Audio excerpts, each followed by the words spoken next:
I'm quitting social media. Okay, maybe not entirely. But what I really mean is that I am going to continue to double down on something that I think is way more important than social media, something that I know for a fact pays off 4 times more than any social media post would ever do. And that is, I'm doubling down on my email list.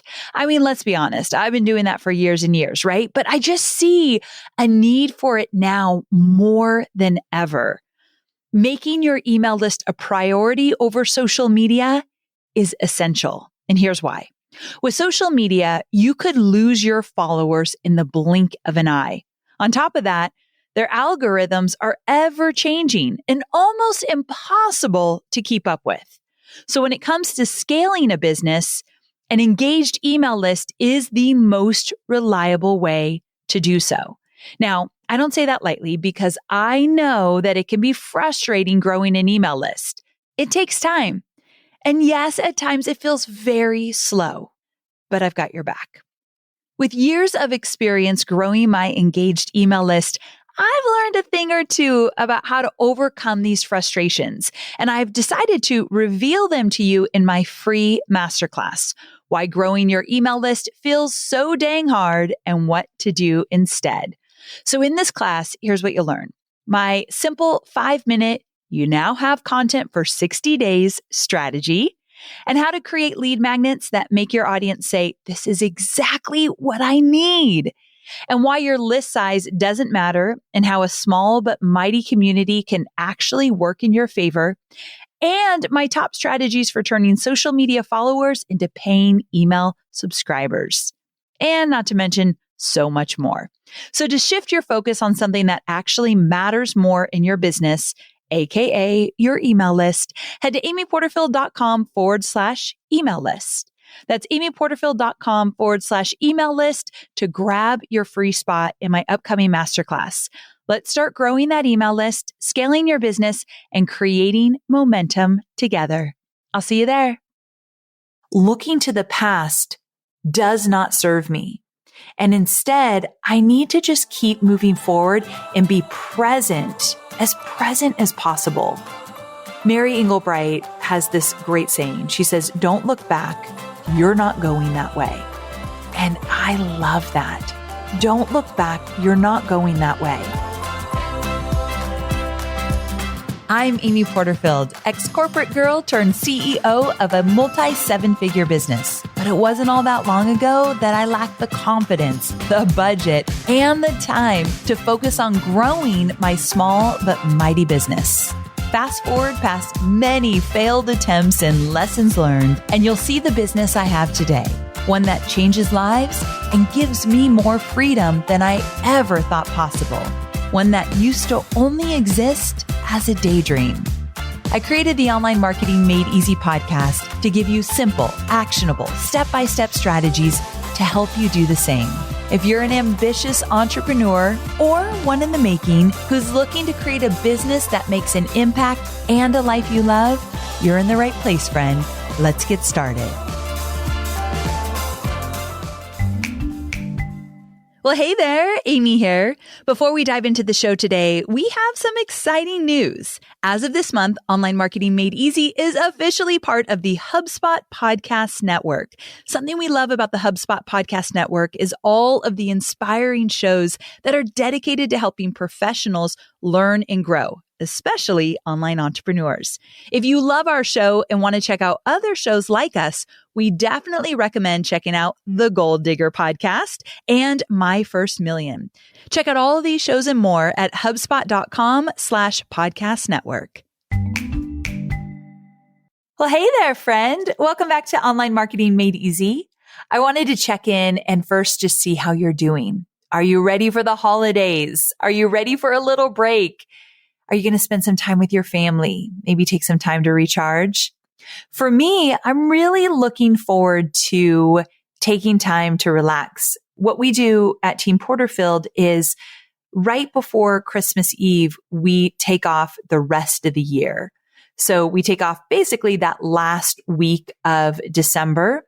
And I love doing this because let's be honest, that last week of December, no one knows what day it is. No one's taking a shower or getting out of their Christmas jammies. I mean, we're all confused and many of us are drinking too much and eating too much and just really indulging. And so it's not the most productive week anyway. So I thought, well, let's just go ahead and take that week off. So I'm looking forward to that time with my family. But I wanted to make this episode because I just had a birthday 2 days ago. In fact, my birthday is 12/12, December 12th. I turned 45 years old and I want to talk about some lessons I've learned this year. But before I get there, I have a quick question for you. Have you shared this podcast with a friend? If not, could you do me a favor and just send the link to this episode to maybe one or two friends who need a little support on their entrepreneurial journey? Especially with my Tuesday Shorty episodes that I've just started doing. They're more of like a behind the scenes look at what it takes to be an entrepreneur and some of the challenges I go through and the struggles I face and the lessons I've learned, like today's episode. And I think it really gives a good picture of some of the things that we all face as entrepreneurs. So anyway, I would love for you to share it with a few friends. My mission is to use my podcast to help as many entrepreneurs as possible build a business that they absolutely love. So if you know someone who might find it valuable, please do share. Okay. So like I said, I just celebrated a birthday, another year around the sun. Now I am not into like birthday parties, definitely don't like surprise parties. And I don't like to make a big deal about my birthday, especially as I've been getting older. I'm fine. I'm not going to dwell on the number, but geez, when you've been doing videos online for 13 years and you see videos you did 13 years ago and you see videos you're doing today, you're like, oh my gosh, I see myself aging very publicly on video right before my eyes. But I'm not going to dwell on that. I just want to love myself and accept myself. So that's not what this episode is about. However, we did spend some time. I spent some time with Hobie and my family and my friends, and we had a great time. Hobie bought me paddle boards for the lake. So we have a lake house and it's getting renovated right now, but in June it will be ready. And I told Hobie, I really want to get on some paddle boards. And so I've used my friends, but I've never had my own. So that's what he bought me for my birthday. I know, a weird gift in December, but come June, it's going to be exciting. Okay, so I wanted to dedicate this episode to being 1 year wiser and some of the lessons that I've learned throughout this year. And there's really just two I wanted to touch on. And I really hope that these two lessons, they land where they need to land with you listening now. Like I hope they touch you in a way that you're like, ooh, I get that, or I needed that message, or this is helpful. And so I thought these two lessons might translate to so many of my listeners as well. So the first thing is that while this year was a challenge for me, I've talked about it on my podcast where I haven't dealt with anxiety and depression ever in my life like I've dealt with it this year. I've had it in the past, but it's been years, and dang, it's been like all year this year. And it's like the kind of anxiety you wake up and your heart is like beating out of your chest and you haven't even had a thought yet.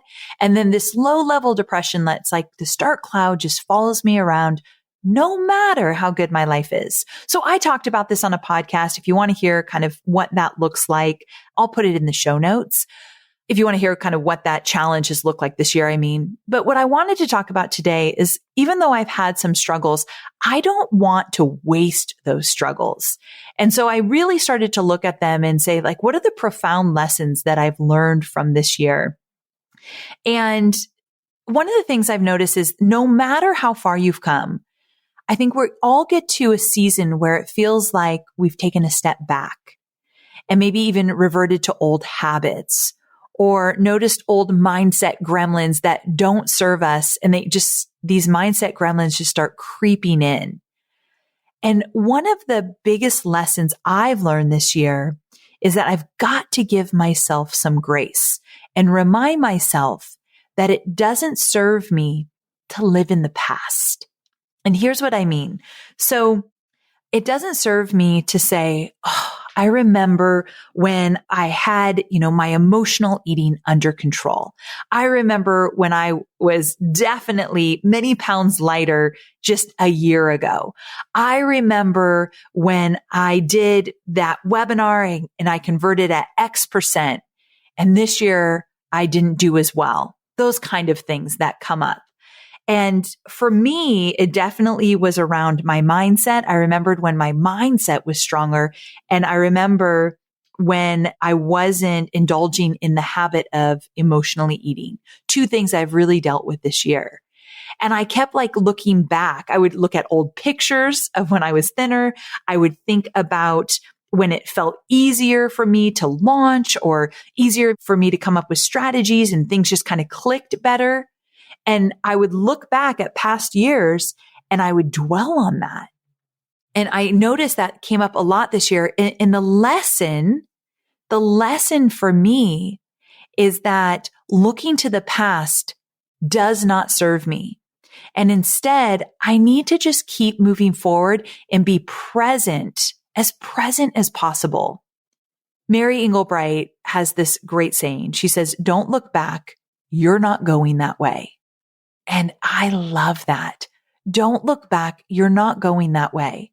So yeah, I've had easier years, just both in my mental health, really in my business. Things have clicked easier and come together faster and all that. I've had easier years in my business, but that doesn't mean that I'm going backwards or that I'm not as successful or I'm not as smart or strategic.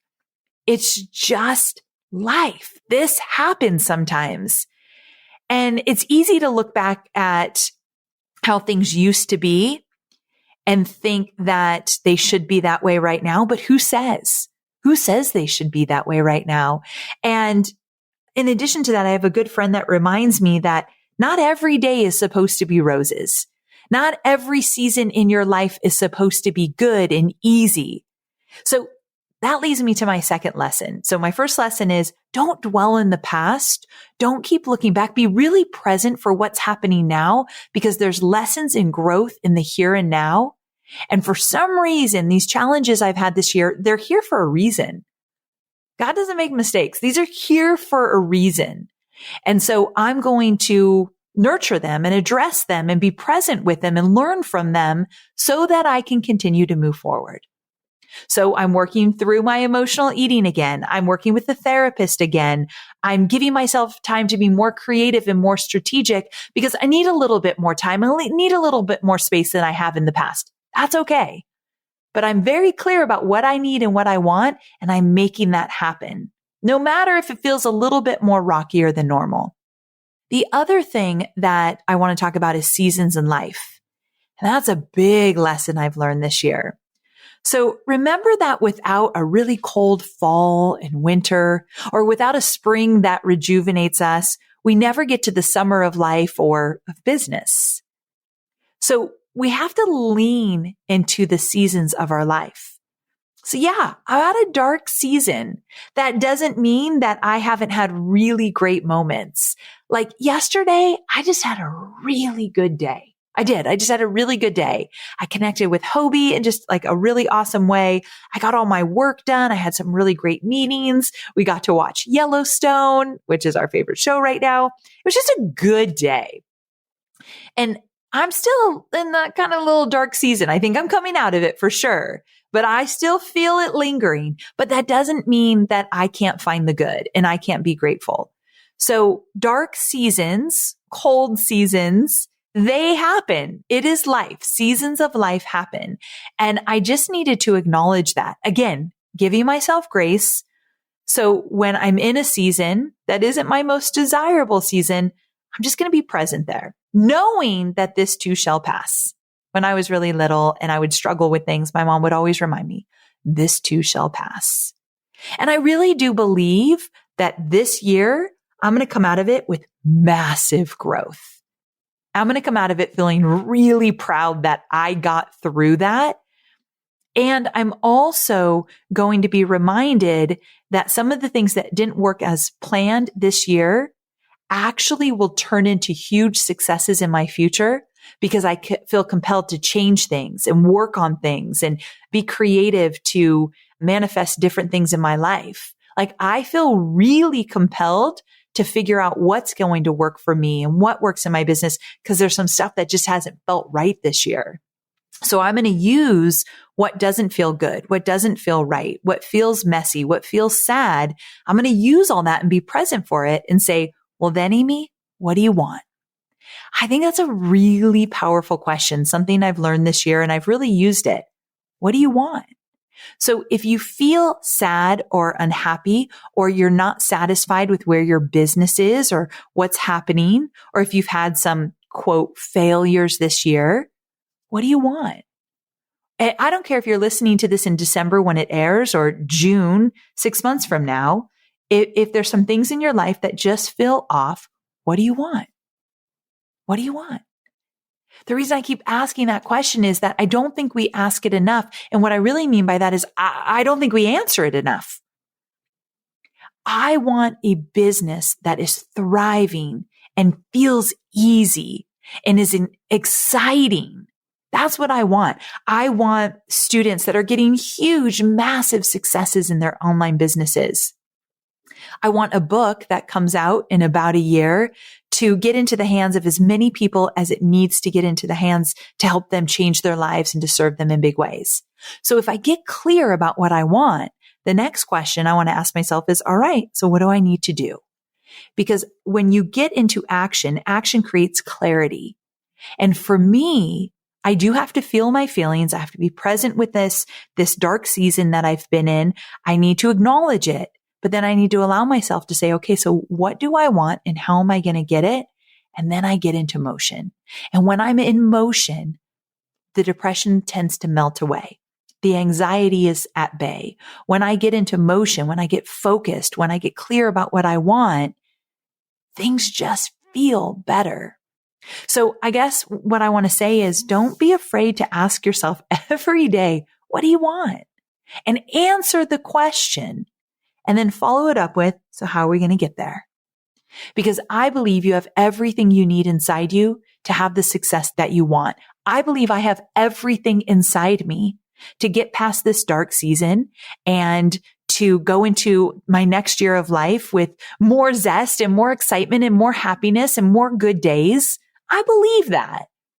And yeah, I'm embarrassed to share with you that it's been a dark season for me. And it doesn't mean my business hasn't been profitable. I mean, by all accounts, it's been incredibly profitable. We still had multi-million-dollar launches and all this amazing stuff. I've made absolute great connections. I got a book deal this year. I mean, it doesn't mean that stuff isn't happening, but anyone who's dealt with depression or anxiety, you know, some of that, it doesn't matter. It's still there, right? And so I'm just really looking forward to a fresh start. But the last thing I'll say, and then I'll let you go. The last thing I'll say is that I had to lean into this dark season. And it took me a while to do so. I needed to acknowledge it. I needed to be present with it and I needed to feel it.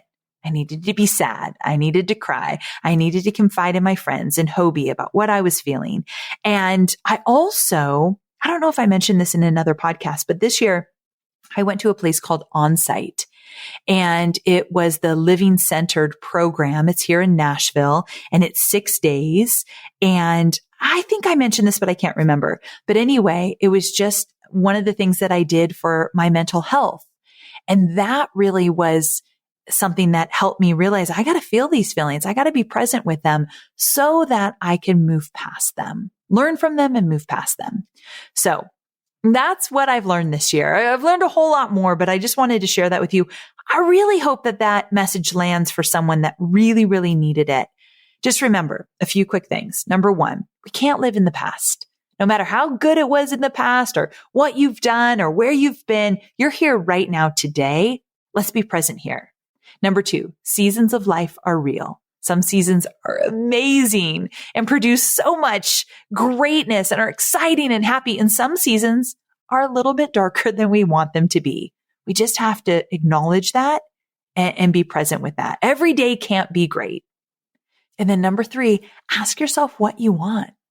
Answer the question and then start putting together a plan of how you're going to get there because you don't have to stay in those dark seasons. That I know for sure. All right, friends, I hope you loved this shorty episode and found it valuable. And thanks for hanging out with me. And if you'd be so kind, just do me a favor, invite your entrepreneurial friends to come along for the ride. Hopefully they'll find it valuable as well. All right, I can't wait to see you on Thursday for more entrepreneurial goodness. Same time, same place. Talk to you soon. Around this time of year, we start thinking about what matters most. And I ask this for my business as well. What truly matters? I often think about the impact I have on my community and my customers. If you find yourself feeling the same way, you also might find yourself asking how you can help strengthen those relationships between your customers and your community. With a suite of new purpose-built tools, a HubSpot CRM platform can help you build, maintain, and grow your customer relationships like never before. Custom Surveys easily captures feedback unique to your business, shares insights with your teams, and helps you grow your understanding of how your customers really feel, meaning healthy conversations about what matters and less about what doesn't. And payment tools like native payment links and recurring payments that directly embed in HubSpot's tools and emails means seamless delivery and easy payment collection. Learn more about how a HubSpot CRM platform can help you build, maintain, and grow your customer relationships at HubSpot.com.